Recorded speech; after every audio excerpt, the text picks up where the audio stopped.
Hi hello सर्वांना नमस्कार. रेशमी नाते या मराठी चॅनलमध्ये तुमच्या सर्वांचे स्वागत आहे. एक लग्न असेही भाग 45.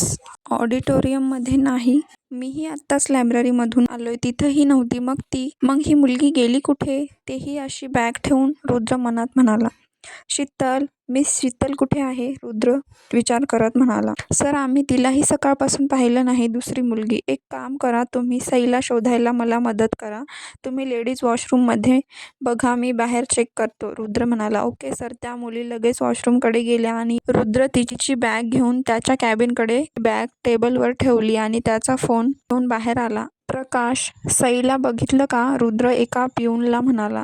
नाही सर. पिऊन म्हणाला. ओके, तू जरा स्टाफ रूममध्ये बघ, कदाचित तिथे असेल. रुद्र म्हणाला. Yes sir. प्रकाश लगेच स्टाफ रूमकडे गेला. सई सई त्या दोन मुली वॉशरूममध्ये चेक करत होत्या. सई घाबरून बेशुद्ध होत होती. मागचा 20 मिनिटापासून ती बंद होती. अगोदरच भित्री, त्यात असं अचानक बंद झाल्याने अजूनच घाबरली होती. अगं, ती इथे पण नाही, त्यापैकी एक मुलगी म्हणाली. कदाचित बाहेरच असेल दुसरी मुलगी. सईला त्यांचं बोलणं ऐकू येत होतं, पण तिला रडण्याचा घशातून आवाज निघत नव्हता. चल, दोघी तिथून निघत होत्या की सईने पुन्हा दारावर पूर्ण शक्ती एकवटून थाप मारली. हा आवाज कुठून आला? त्या मुली दचकून म्हणाल्या.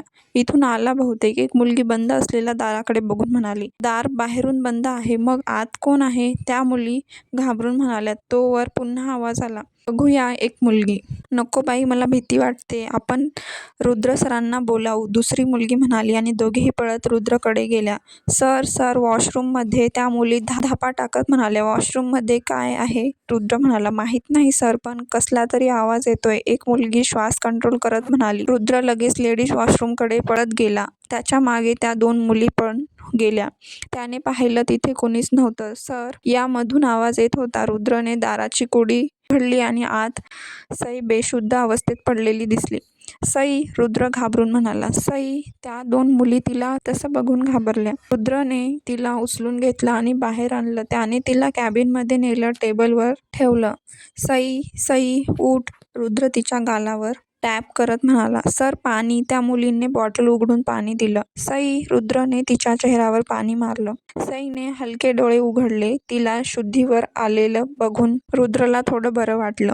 सई, रुद्रने तिला हळूच पाणी पाजलं. 2 घोट पाणी पोटात गेल्यावर तिला बरं वाटायला लागलं. ती उठून बसली. रुद्रने तिला मदत केली. बरं वाटतंय का बाळा? रुद्र तिच्या डोक्यावरून हात फिरवून म्हणाला. त्याच्या मायेच्या स्पर्शाने तिला पुन्हा भरून आलं आणि तिने रडत रुद्रला मिठी मारली.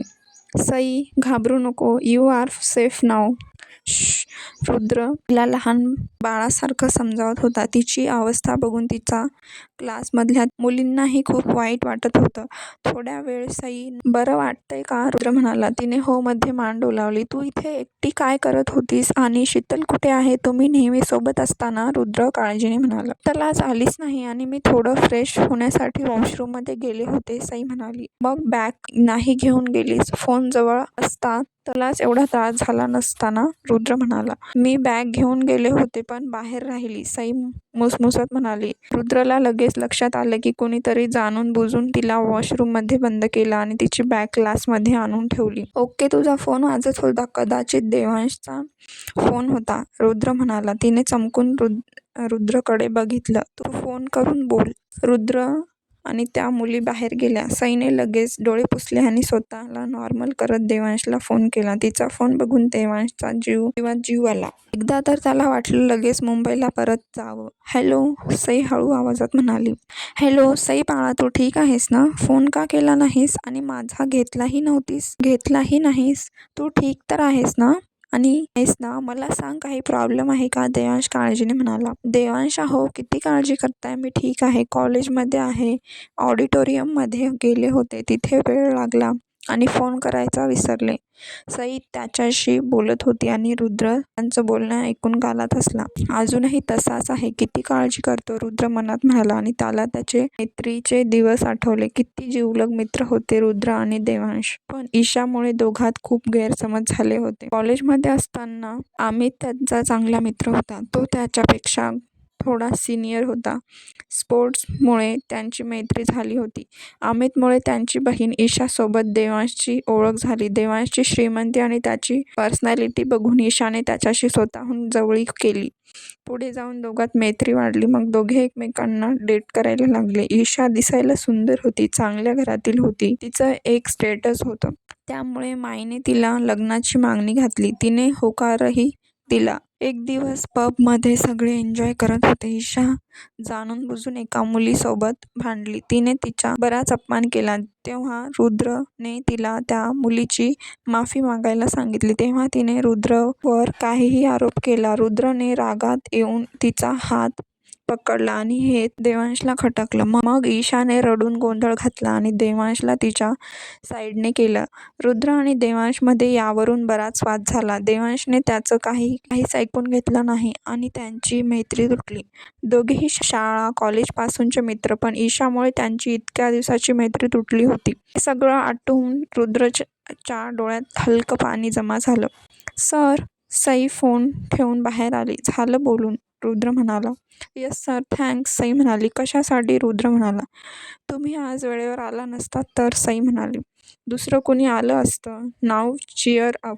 जे झालं ते एक वाईट स्वप्न समजून विसरून जा, रुद्र म्हणाला. हो, सई म्हणाली. घरी सोडू तुला, रुद्र म्हणाला. नाही, मी श्यामला फोन केला आहे, तो येतोय न्यायला, सई म्हणाली. गुड, टेक केअर, रुद्र म्हणाला. बाय सर, सई निघून गेली. ती जाताच रुद्रने ऑपरेटिंग रूममध्ये जाऊन CCTV फुटेज चेक केले आणि त्याने जे बघितलं ते बघून त्याच्या हाताची मुठी रागाने आवळल्या गेल्या. मयुरी तिच्या मागे वॉशरूमकडे जाताना दिसली आणि परत येताना तिच्या हातात सईची बॅग होती. त्याने लगेच अमितला फोन केला आणि घडलेला प्रकार सांगितला. आय एम सॉरी अमित, पण यापुढे तुझ्या बहिणीला कॉलेजमध्ये येता येणार नाही. तिला जर शिक्षा केली तर उद्या उठसूट कुणीही कुणाला त्रास देईन. तिच्यामुळे मला माझ्या कॉलेजची कसल्याही प्रकारची बदनामी झालेली चालणार नाही. तू उद्याच येऊन तिची TC घेऊन जा. तिचं फ्युचर खराब होऊ नये म्हणून मी तिला रस्ट्रिकेट करत नाहीये, पण आता तिच्यासाठी या कॉलेजमध्ये जागा नाहीये, रुद्र म्हणाला. मयुरीच्या वतीने मी तुझी माफी मागतो. तुझं बरोबर आहे, मयुरीला शिक्षा झालीच पाहिजे, अमित दिलगिरी व्यक्त करत म्हणाला. समोर काय झाले पाहूया पुढील भागात. हा भाग कसा वाटला कमेंट करून नक्की सांगा. भेटूया पुढील भागात.